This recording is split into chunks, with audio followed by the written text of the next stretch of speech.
Did they say what was wrong with the neck back then? So they diagnosed it as a cervical spine injury, most likely from being stomped on. Wow. And I might just adjust, so let's see. There you go. No, I didn't get it. Got it. All right, I had to get that, okay?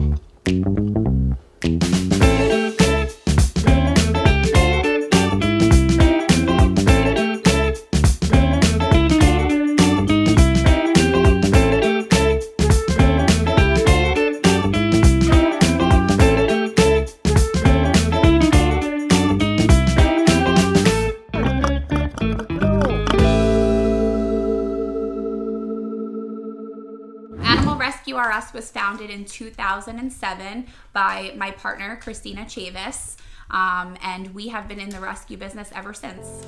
Animal Rescue ARRUS is an organization that really doesn't turn away dogs. If we're able to help, we will. We take a lot of special needs. We take seniors, we take nursing moms, we take families, and we really try not to say no if we don't have to. So if someone wanted to make a monetary donation, they can go to our website and there is a secure link there. So we have Neutron back. This is his 4th visit, right? Mm-hmm. And tell us about Neutron. Neutron has a really, I don't know, complicated history, right? Yep. So Neutron. What breed, age, things like that. Okay, so Neutron is about 3 years old. He is a mixed breed with some pointer. He came into the rescue with a cervical spine injury as a 9-week-old puppy.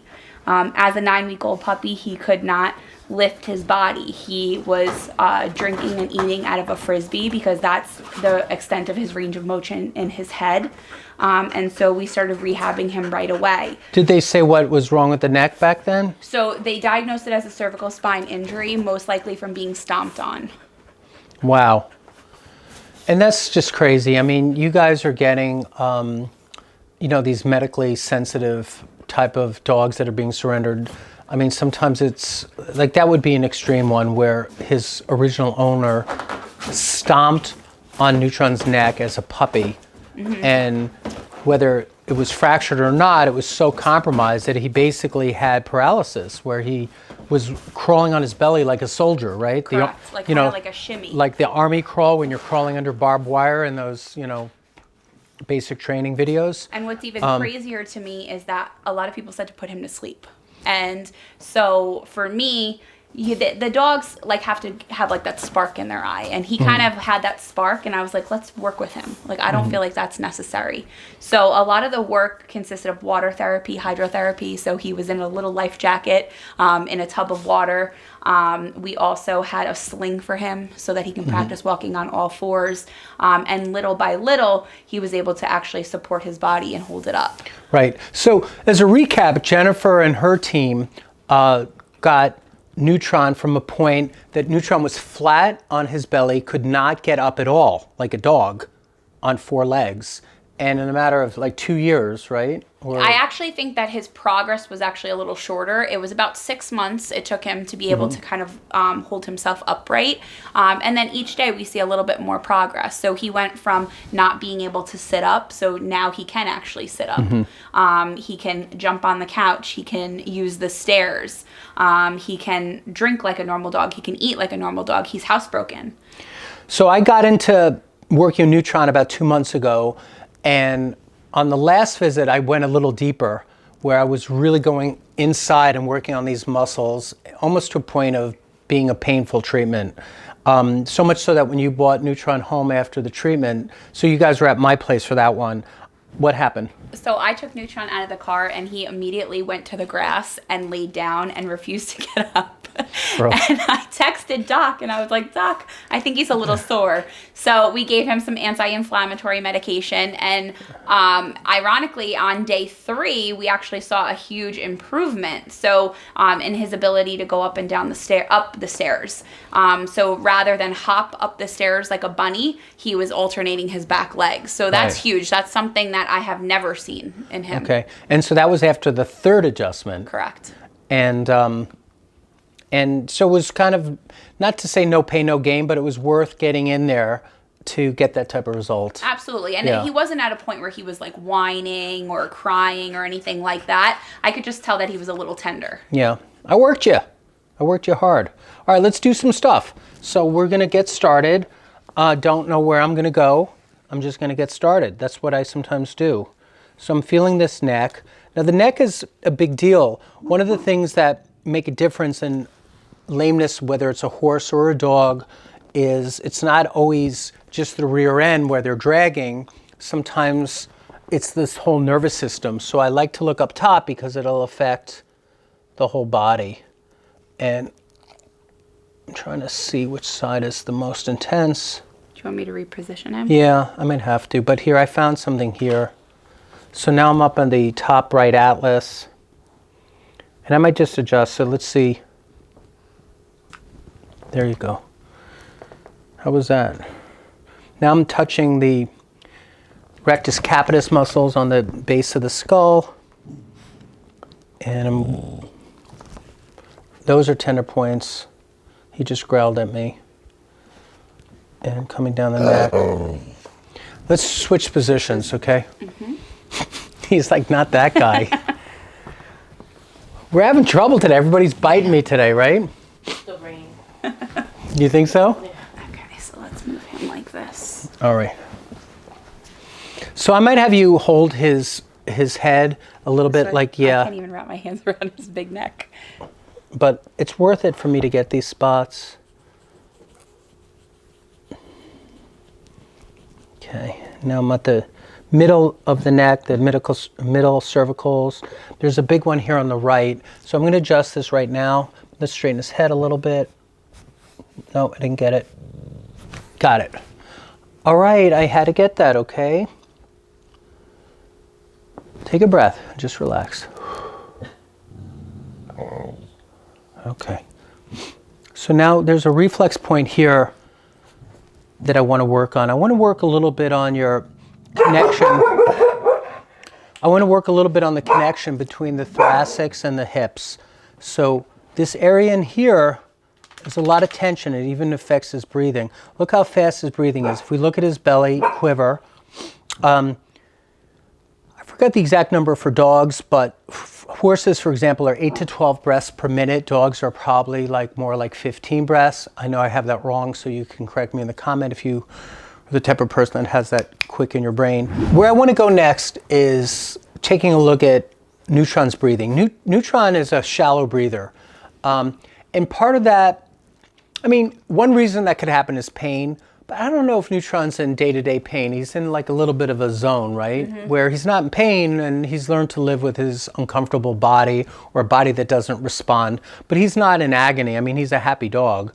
But these restrictions, the way his pelvis is pulled under and tightens up the rectus abdominis, the external and internal obliques, and pulls on the psoas minor. It pulls on the iliacus, the pectineus, the psoas major, or iliopsoas muscle, also known as, are all locked up. And for me to get in there and release it, you'll also see a change in the breathing. So he's breathing probably at around 40 breaths per minute. We'd like to see that almost 40% less per minute. So he's getting more of like a, rather than, which is what he's doing now. Notice I have a helper. Did I ask you to come in? Okay. If I ask for a heating pad, you have to hand it to me. Scalpel. No, we're not doing scalpel. So I'm up here now on the external oblique, and I'm looking for this crazy knot, and it's very easy to find. So I'm going to hold it for a second, and I'm going to watch his breathing. And I'm going to start to spread this a little bit too. And pulling this leg. So I'm up on these muscles. I'm extending the leg back. Now his breathing's faster, but let's just hang in there. And I think I'm on the spot now that I wanted. You look at the back foot shaking.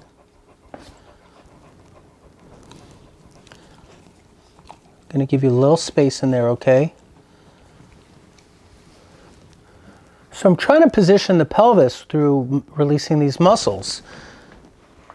And this is what we did last time quite a bit. And the results were that he was a little overwhelmed for the first 24 to 48 hours, but then he started walking up the steps with contralateral movement rather than bunny hopping. Okay, and he's maintained that. He's maintained that, so that's really cool. So he hasn't been able to do that ever. Ever. And that has a lot to do with some of the work we did. Jennifer did everything else, so I'm only doing little pieces. Jennifer is the hero of this situation. Now I'm on the muscles on the outer hip.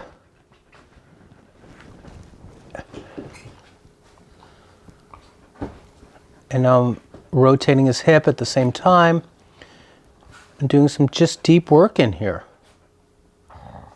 Okay, that's a tender spot, I know. Okay.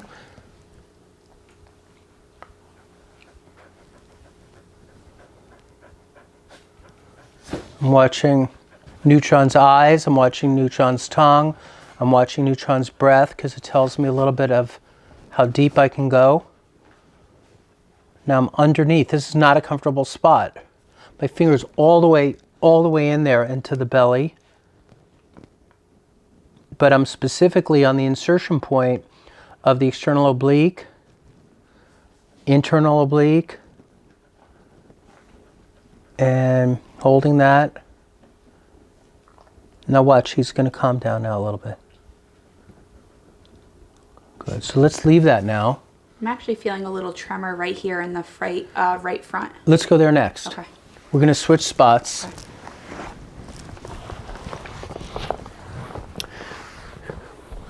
Hi, it's me. Can I be here with you for a little bit? So the right front. Ooh, yeah, this whole right shoulder is shaking. So I'm going to start out. Let me go all the way back to the latissimus dorsi, or the lats. And the lats retract the shoulder. So you've seen big bodybuilders and they pull their arms back and then they fan out their wings of their back. Well, what the lat does, or the latissimus dorsi is the Latin name for it, is it retracts the shoulders. It brings the shoulder blades back in together when you contract them. So I'm going to start out with a trigger point on the lat, and I'm going to work on that. Then I'm going to work forward. So here I am behind on a latissimus dorsi trigger point, and my hand is getting licked by Woody. Thank you, Woody, for your assistance. And thank you for licking me while I'm working, but this is a little distracting. A little bit, not a lot, but a little bit. Here, up here. A little bit. Okay, this is distracting. Oh, it's not your turn. Okay, go somewhere else right now. All right, and now I'm going to move up. My thumb's in pretty deep. Now I'm up at the teres major. Now I'm on the deltoid.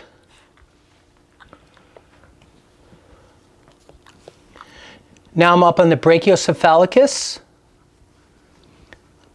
Now I'm reaching into the transversarius, excuse me. And this whole area is tight. So I'm going to work in through here and bring his head a little bit this way. I'm reaching underneath to just get him to relax. I'm on the rhomboideus, working up towards the atlas. And now look how relaxed his breathing is now. So he went from panting to just like a soft, he went from going to go real close on his nose.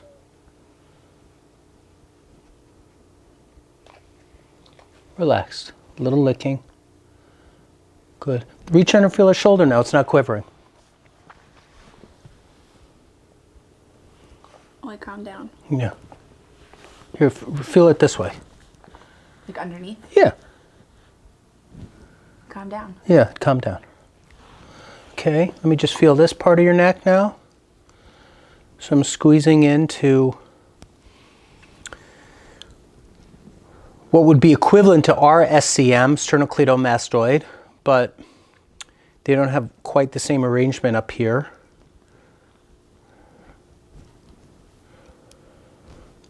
First of all, they don't have the clavicle. Cats have a clavicle, but...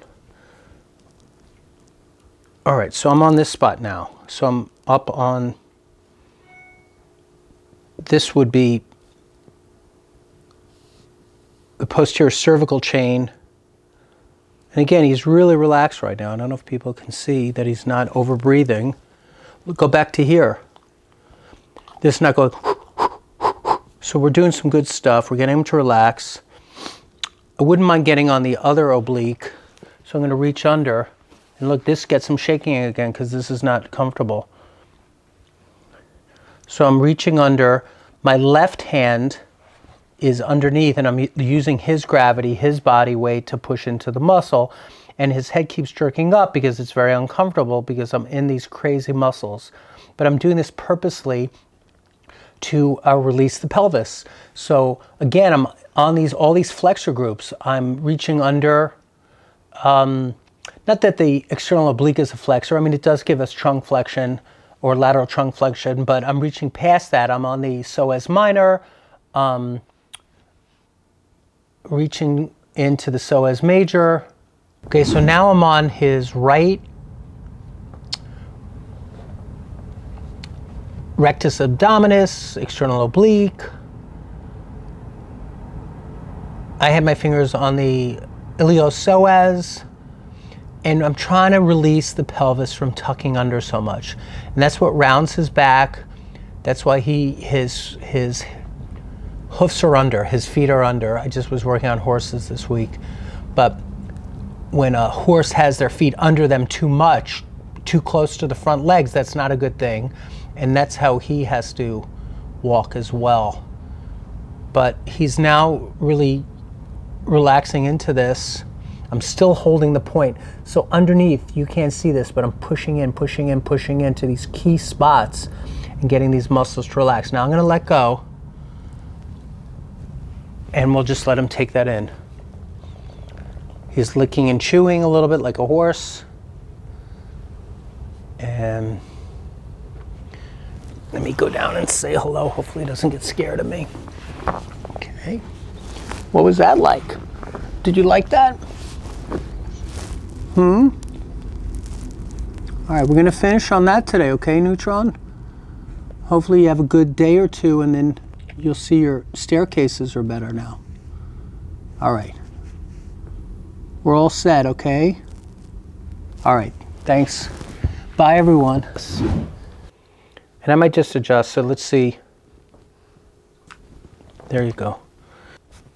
No, I didn't get it. Got it. All right, I had to get that, okay?